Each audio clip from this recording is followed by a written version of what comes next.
Hi guys, welcome to Studio and Cartooning Dr. Seuss lesson. So I just love Dr. Seuss, and here are two of my favorite books, One Fish, Two Fish, Red Fish, Blue Fish, and a less popular one, There's a Rocket in My Pocket. And these are some of the inspirational books that we could look at to create our Dr. Seuss lesson.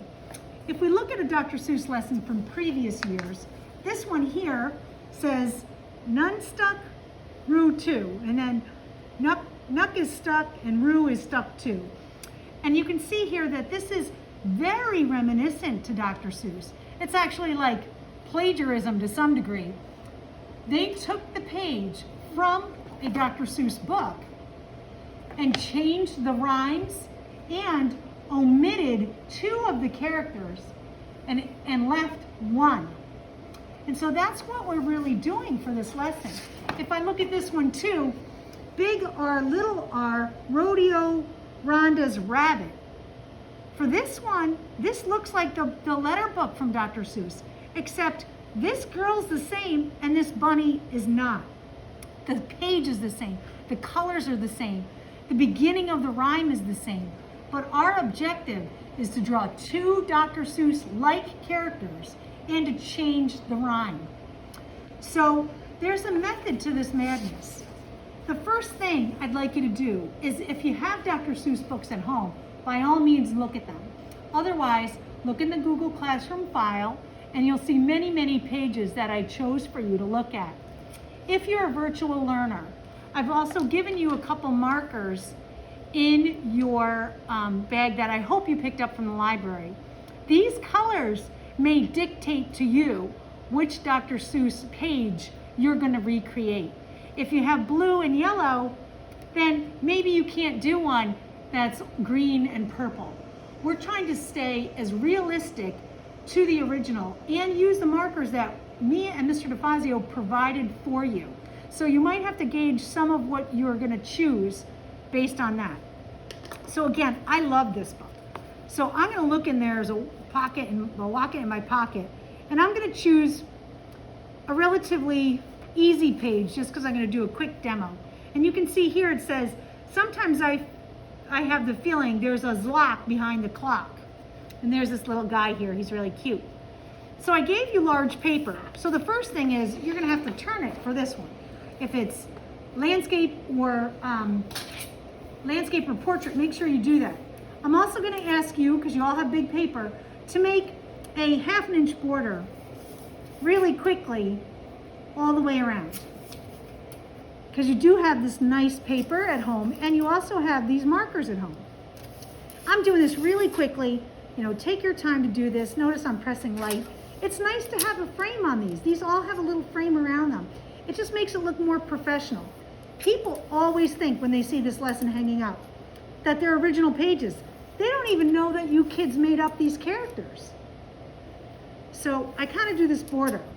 Now I'm looking at this, and for accuracy, I'm going to look at the picture and decide, you know, what's halfway through, where's halfway on my page, how can I mark it and draw this out, who am I going to keep, who am I going to get rid of. I'm going to take out this lock and make my own character here. Now we said you need two characters, so you're going to have to scooch somebody else in here too. Maybe he's tiny like this guy and he's standing right here. It changes the composition a tiny bit, but again, your objective is to change two. So I might lightly pencil in this idea of where I'm going to start to put this stuff. See my angles.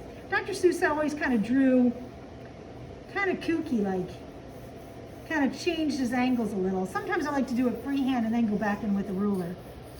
So I'm just kind of putting in these angles so I see where everything's going. And again, this is before I drew the clock. Accuracy matters. So I'm going to get this clock in here. Now it says, sometimes I have the feeling there's a block behind the clock. Let's think of a rhyme. You can get back to me. I can help you think of a rhyme. Maybe sometimes I have the feeling there's a clock, let's see, clock, talk, dock, rock, mock, let's see, time, watch, march. Okay, march. So I can say sometimes I have the feeling there's a march behind the watch. And it doesn't matter. It's just a little bit of a change. Sometimes the rhymes are going to be a lot more exaggerated. You might say one fish, two fish, and then you have to rhyme with fish, right? So then I might say one fish, two fish, green fish, blue, I don't know. We'd have to make up the rhymes. I'll make it up as I go along with you. Mr. D is good at that too. So now that I'm going to make a march, I have to draw out a march. And you can see, here's two doodles that I did before. This doodle and you working out your rhyme and your characters has to be done. This is your preliminary work this time. And this is going to be worth 50 points. I gave you handouts. If we talk about stylistic approaches from every cartoonist artist that we looked at, the biggest one for Dr. Seuss are the eyes. And I've said this before, you're going to look at that video too.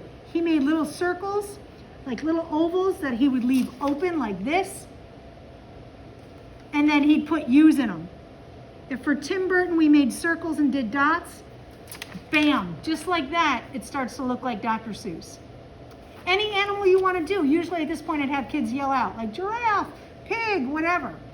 Let's say pig, even though mine's a mach. Maybe a mach looks like a pig. I'm going to make a pig nose. I'm going to make a little pig U here and a U here.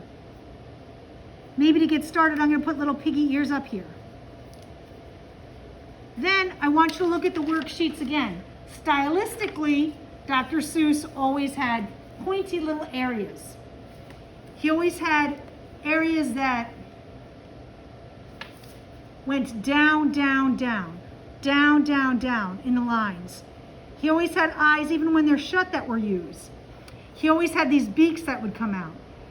He always has these sharp ends that you could see markers with. And time again, those eyes are the same. The way that the lines go is jagged and down. And the kid is like the same from every book. So if you have people in it, it's like the same character. You're only like stealing the same character. And you can't change it up.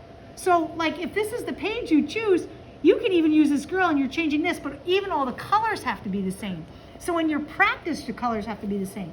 So if I'm making this pig, I can't just have him like this and fluffy, because that's not how Dr. Seuss would draw the sides. He would have it coming down and down and down, almost like it was looking hairy. And a typical mouth, you can look, would just be something like this. And just in that little bit of time, I'm starting to have him look more pig-like, even though he's just kind of getting added here. And I'm just doing it right in front of you. You know, again, you got to look at the handout I gave you. Typically, give me 1 second. Typically, the legs are done the same. The arms are done the same. It's a style, and it can be copied, and it can be really shown in so many ways.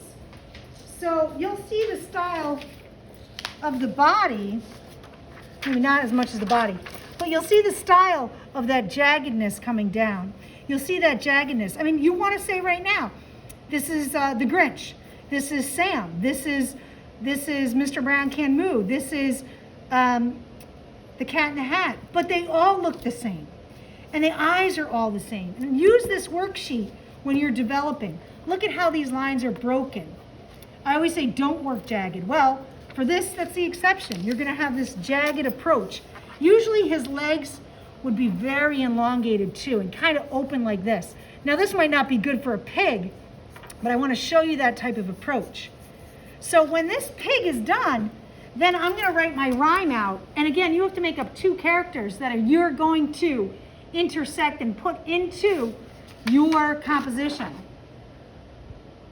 And then we're going to color it in with these gorgeous markers. These markers are beautiful. They're not like Crayola. When you use a marker like this, you're going to have a broad side and you're going to have a thin side, and you're going to use the broad side and just drop that down. Go in one direction, one direction. I hope that helps you out, and I look forward to seeing you soon. Bye-bye.